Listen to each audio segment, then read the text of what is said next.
réintégration de nos réservistes dans nos unités après déploiement, on l'a fait maintenant depuis plus d'une décennie.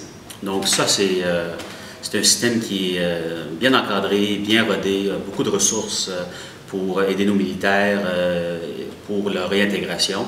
Donc de ce point de vue-là, c'est comme à la normale. Donc il n'y a pas de changement.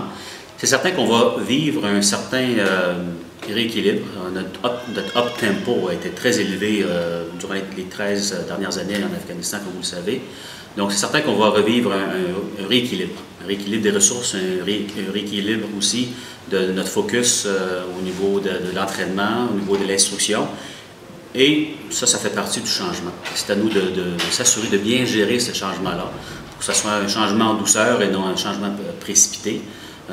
Mais ça, je suis confiant qu'au niveau de la brigade avec la division, on va être en mesure d'adresser ce changement-là au fur et à mesure. Et on commence déjà à voir certains impacts de ces changements-là.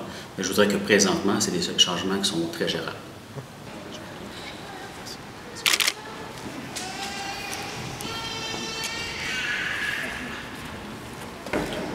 Au cours des 2 dernières années, nous avons accompli tous ensemble de belles réalisations, tant au niveau du recrutement, de l'instruction individuelle, de l'entraînement collectif et de nos multiples tâches et objectifs.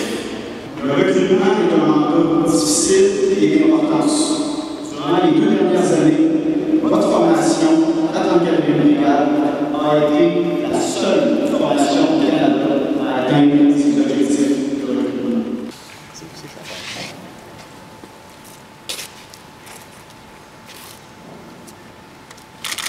Ça, c'est une première. C'est vraiment une première.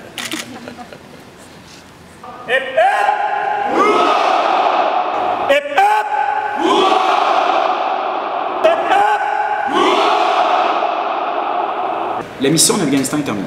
À l'époque, la mission en Afghanistan, on allait par exemple s'entraîner dans le sud parce qu'on ne voulait pas de neige.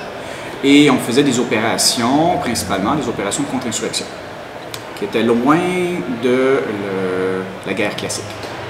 Maintenant, l'Afghanistan est terminé. Il faut revenir à l'entraînement de base. Dans cet entraînement de base, inclut, par exemple, l'entraînement en guerre hivernale.